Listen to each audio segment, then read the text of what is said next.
Space, the final frontier.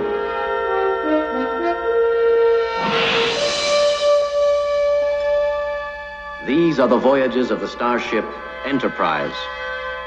Its 5-year mission, to boldly go where no man has gone before.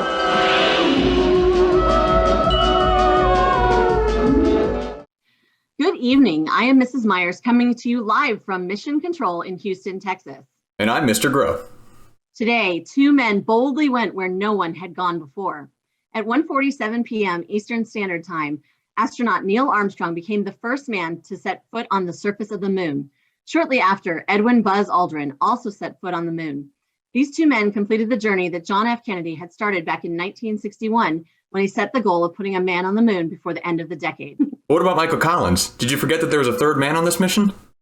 No, but he did not land on the moon. He had to stay on the spacecraft to ensure that the other 2 could reconnect with the lunar module. Well, that's sad he didn't get to go to the moon. True, but he was the 4th person ever to perform a spacewalk, the 1st person to perform multiple spacewalks, and the 2nd person to orbit the moon alone. Okay, that's pretty cool too. Oh, hang on a second. We're getting some footage and audio from the surface of the moon. This is really exciting. Let's take a look. Wow. The surface appears to be very, very fine-grained as you get close to it. It's almost like a powder. Ground mass is very fine. I'm going to step off the limb. That's one small step for man, one giant leap for mankind. Oh, that looks beautiful. That is so cool. I hear that they're leaving a flag and a plaque on the moon. The plaque says, "We came in peace for all mankind." Oh, without winds, how can they keep the flag from just drooping? Wire. They put wire in it so it will look like it's flying. It is so impressive that we did this. In 1949, just 15% of Americans believed we could travel to the moon within 50 years. Right now, I believe we have some trivia for our viewers. Ground control to Major Tom. Ground control to Major Tom.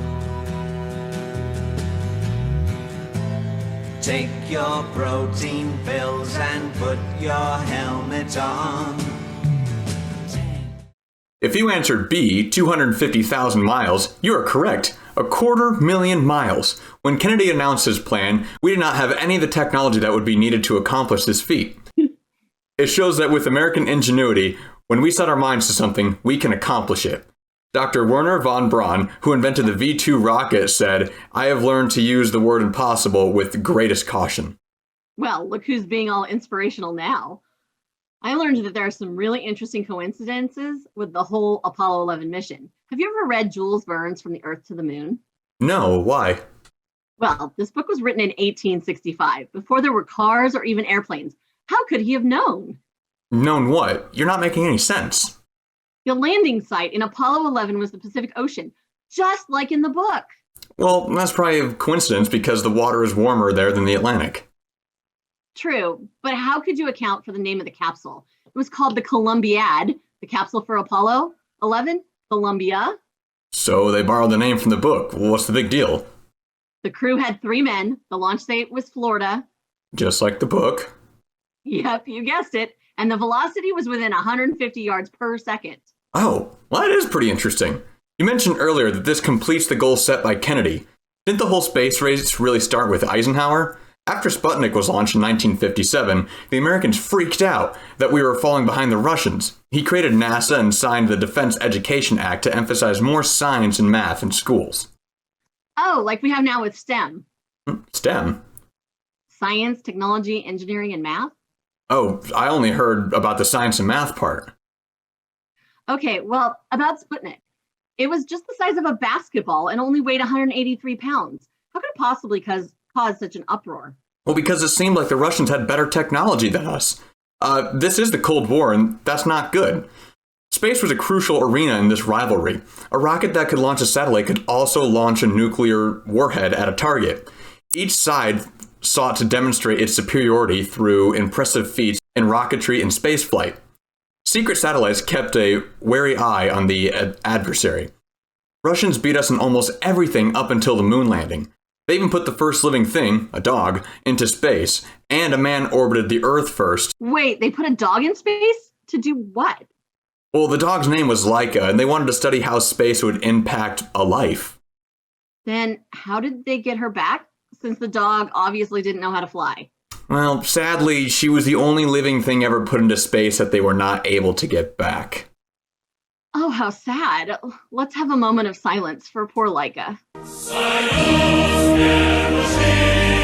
The Russians did put 12 more dogs into space, getting them all back this time, don't worry. And the US put chimpanzees up there and monkeys. They also had a 2-dog crew spend 22 days orbiting the Earth. Wow, humans did not exceed that until 1974. I'd like to remind all newscasters that the year is 1969. Talking about future or fake events will not be tolerated on this show. Okay. I better consult my history book so they don't find out I'm a time traveler. Can you believe Khrushchev said the Sputniks proved that communism has won the competition between communist and capitalist countries? The economy, science, culture, and the creative genius of people in all areas of life develop better and faster under communism?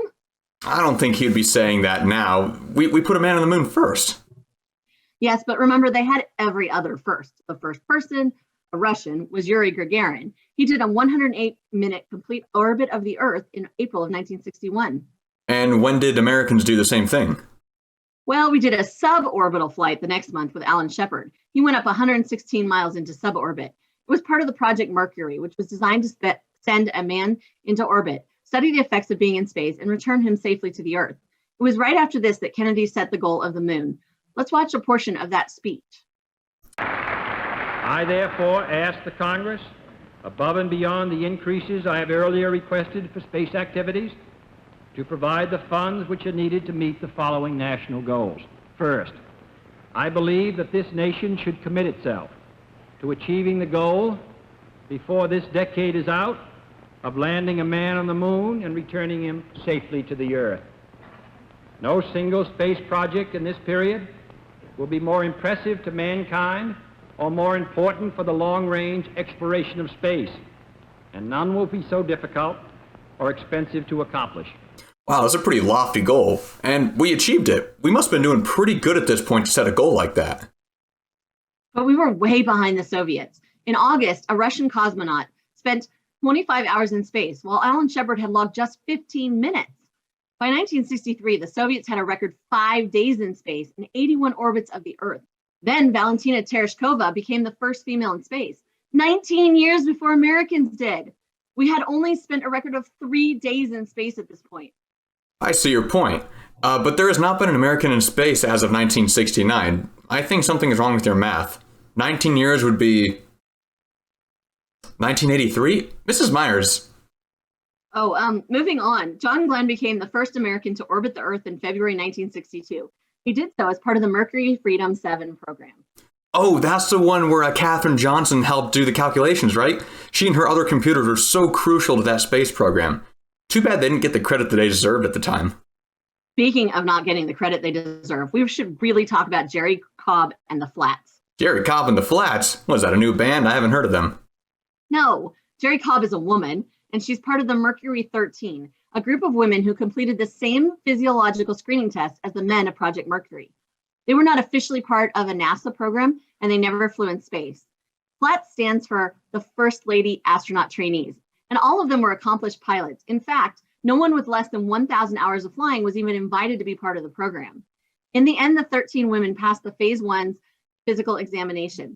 3 women then went on to do the Phase 2 testing, and Jerry Cobb went even further and completed the Phase 3 testing.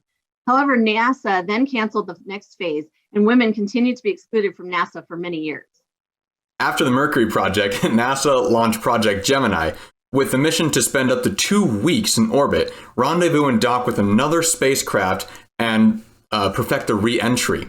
The first Gemini mission was launched a few days after the Soviets' first ever spacewalk, which lasted 12 minutes. Oh, geez, we are still behind. And then we had a tragedy during the first Apollo mission where the spacecraft caught fire on the launch pad. Finally, in 1968, Apollo 8 became the first manned space mission to orbit the Earth. And now here we are at Apollo 11. Apollo is the most amazing accomplishment of the human species. Yes, but I predict there will be even more amazing feats in the coming decades. I think we will send a robot to Mars, have people live in space for over a year at a time, make a reusable shuttle-type aircraft, and have space tourism. That sounds like a pretty ambitious goal. Space tourism? I'm not sure about that. And I predict that the US and Soviets will even work together on space exploration. Fat chance.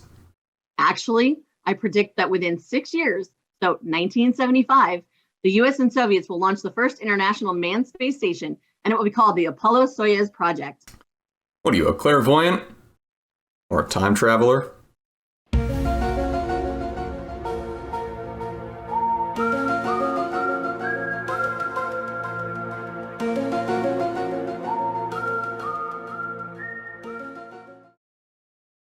I'm doing really bad. Okay.